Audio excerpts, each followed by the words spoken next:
Hello, ladies and gentlemen, and welcome to part 2 of the Man United Talks transfer review. If everything is going according to plan, this will be up the day after I posted the last one. But I'm thinking about spacing it out, so you never know. But like I said, if it goes according to plan, it'll be up the day after. Let me just say once again, this is a mix of who I want / what is happening, what is really happening, like links that are actually happening in the real world that are in the newspapers. So we'll see how this goes. These are the ins. And if you do enjoy, drop a like and subscribe, comment on your take on any of what I have to say, or if you have any news that I don't know. But let's get into it.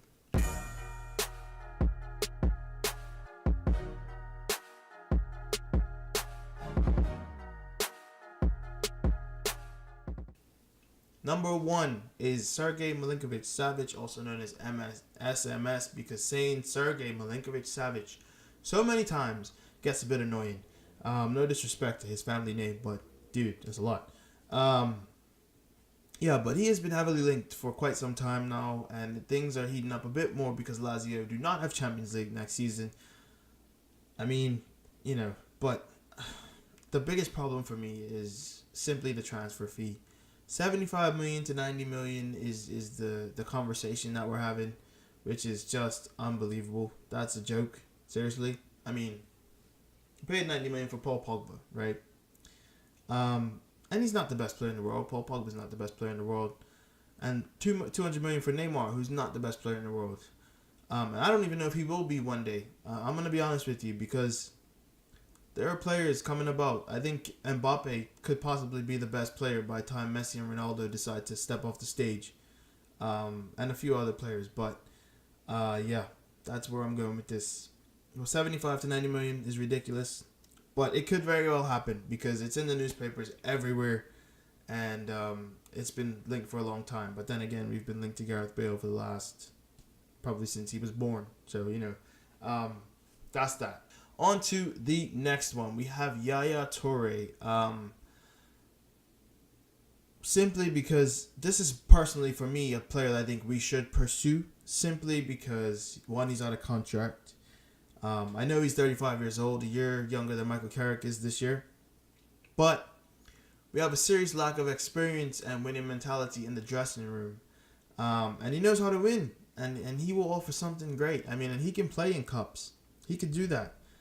Because, it'll probably take away from Scott McTominay, growing into the team. But we need winners, man. We don't have enough. And I just think of the availability of winners and experienced people.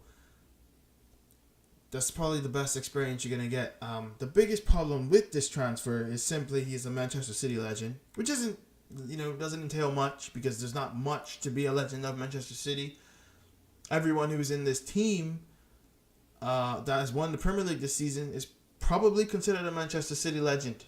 They've done amazing things, but, we won't take the piss out of him anymore.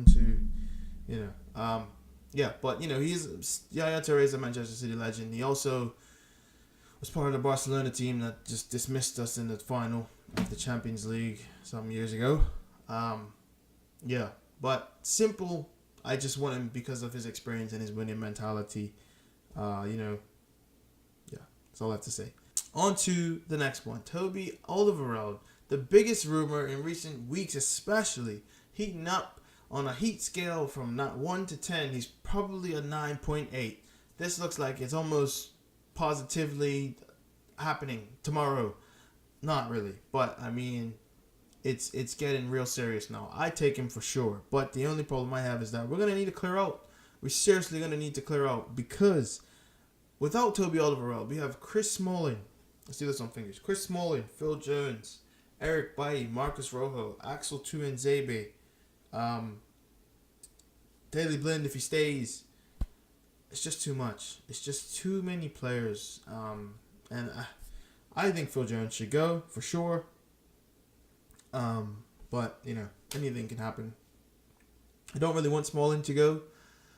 And Rojo's just signed a new contract, so I guess if we're going to make space, But I want Tuanzebe to grow as well, so it's not easy, man. I could see him going back out on loan, sadly. I could see Tuanzebe going out on loan, unless He's used as a second holding midfielder, like he was under Mourinho in the first season. But anything can happen. The rumored fee for Toby Alderweireld, let's get back to the topic, is 50 to 60 million.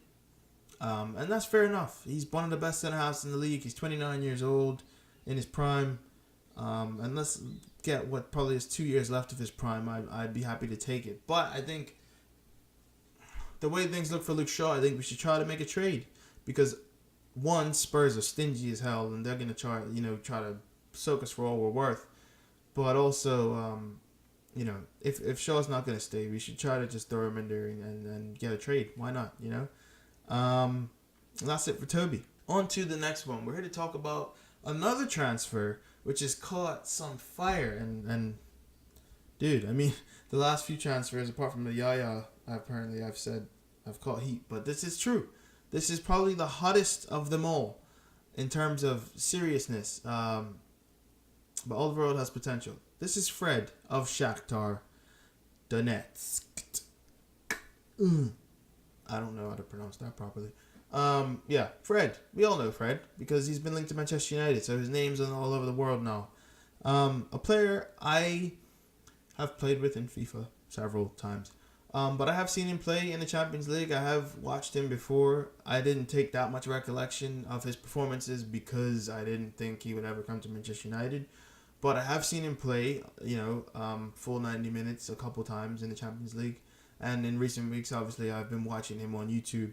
So I'm not going to say I know a lot about him. I'm not going to say I know his every move and all that stuff. But he's a quick guy, Brazilian, short, kind of low center of gravity. When I was on Red Devil Weekly, I said he kind of reminds me of Coutinho, who can defend. Obviously, Coutinho is better offensively than Fred, but he's got the same low center of gravity. They move about in the same manner. But Fred, as we've seen all over bloody football Twitter, if you haven't, I don't know where you've been, his tackling stats have been all over the place because of his efficient tackling accuracy. I think it was in the high 80s. For a central midfielder, that's quality. And he's not a holding midfielder. He is in a sense, an Ander Herrera mold in terms of he's the go-between box-to-box midfielder. So maybe he could replace Ander Herrera, and that'd be cool, And I'm down for him to join Manchester United, honestly, especially if Herrera's going. The rumor fee is 50 million as well, which in this modern era, I kind of expect that. He's 24 years old. He is proven, not so much in the Premier League, but I think he could fit into this team. I wouldn't say he's of the same mold as Anderson, really, but the way I watch him, he plays the final pass for the counterattack, and it's good to watch. It's very, very intriguing to watch. I like to see counterattacking football, and maybe that's Mourinho's missing link because he did play great counterattacking football at Chelsea, and it could happen. Let's move on. This is probably one of the least likely transfers to be in this video, and I'm not going to spend much time on it, but Sunsport report that Joe Hart is emerged as a contender to join United as a backup goalkeeper. I don't really see a need for that, simply because we got Romero, who is Argentina's best goalkeeper, and all prayers to him, as he goes through his surgery, and he's going to miss out on the World Cup, so that sucks. But we got Romero, and we got Joel Pereira, who's one of the best young goalkeepers that I've seen in recent years, so I don't really see the need for it unless Romero does go, which weirdly I could see happening because he is good enough to start.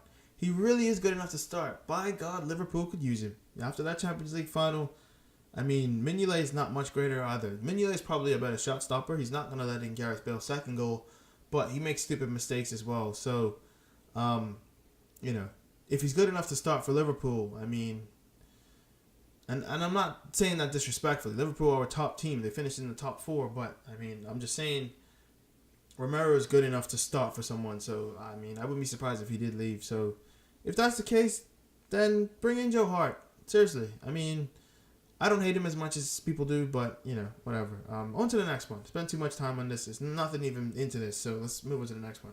The second last one, which is huge. Is really huge. Especially after the Champions League final, some comments were made by a couple players. And we're going to focus on Gareth Bale's comments first. And I have the quote the direct quote right here on my phone. I'm going to read it out to you guys. I watched this live actually on BT Sport. After the Champions League final, I watched Gareth Bale be interviewed. And when he said these things, my mouth was wide open. And I was just like, what? I mean, if you want to come to United, you're more than welcome. Anyway, let's see what he said. Gareth Bale, and I quote, said, I need to be playing week in, week out. This hasn't happened this season. I have to sit down with my agent I have to sit down in the summer and discuss it with my agent. Once again, I need to be playing week in, week out. That hasn't happened this season. I have to sit down in the summer and discuss it with my agent. By the way, look at my beautiful phone case. Yes, okay. So that happened, right? I mean, sure, Gareth Bale's 29 years old. And he hasn't been injured since the first month of the season. And he said that on camera. I remember he said that. He said, things were slow in the beginning of the season, but he's been fit for 7 months of the season for the most part. And he's played well. I mean, every time I bloody well see Real Madrid, every time I catch a Real Madrid game, he scores. And I don't watch a lot of Real Madrid, unless it's Champions League, really. But in the league, every time I hear about them, he's somehow involved. So, I mean, I take him. For sure, I take him. Yeah, I don't really have much else to say about that. But when you make comments like that, that's ridiculous. And also, something else that came out today by The Independent, which aren't the most reliable source. But apparently Bale has told his teammates he wants to join Manchester United. And that to me, I don't really listen to those type of things. I mean, you could say people tell their teammates everything, so I don't really pay attention to that. And also, yesterday, Champions League final, after that, MEN reported that a deal for Gareth Bale and to Manchester United has been discussed, or has been discussed, yes, I believe that's grammar, since December. They've been discussing that since December, so who knows, man? If he shows up at Manchester United, I mean, but that means that for sure means that Martial's gone, really. Unless Gareth Bale wears 10, that's cool too. That's really cool. I mean, if he wears 10, sure. If Sanchez goes for Gareth Bale, I'm not mad, but the chances of that happening are just ridiculous. And then let's move on to the last one. So more or less, this is the same thing. Same team. The biggest star on this team, a man that Manchester United know very well, Cristiano Ronaldo. Yeah, I got his quote here too, and he was interviewed on beIN Sports. So let's read it out. Cristiano Ronaldo, and I quote, said, "Playing for Real Madrid has been beautiful. In the coming days, I'll let the fans know." Playing for Madrid has been beautiful. In the coming days, I'll let the fans know. And later on in that, right after that, the president of Real Madrid, Florentino Perez, was interviewed, and he said, and I quote, "I want to remind Cristiano that the team is superior to all players," which I agree with. "I'm not going to go into personal matters and draw attention elsewhere. Now it's time to celebrate." So basically, he doesn't want to ruin the parade. He wants to just celebrate, and then things will be dealt with afterwards, which is professional. But if Ronaldo wants to leave, I don't know where he'd want to go. I mean, if he wants to come to Manchester United, I'd be shocked, but I doubt that. I think he'll probably end up at PSG if he leaves, which is shocking because Neymar's there, and then that would just be a joke of a team that would be ridiculed if they don't win a Champions League. But that's all I have to say for ins. If I just I guess if I had to pick one of these ins that I really wanted the baddest, I think it would be Gareth Bale, because we've been missing the right winger ever since Valencia started to play right back, and it's taking a hold on us big time. We're struggling and we're failing miserably.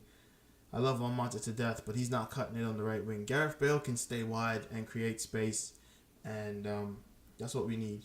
So it's been your boy Dave. It's been Man United Talks. Like I said, drop a like and subscribe. Comment anything you want to say. This part 2 has been bloody long. Thank God I didn't do this all in one video. Yeah, drop a like and subscribe. More content on the way. I'm working hard. Or hardly working. I don't know. Anyway, deuces.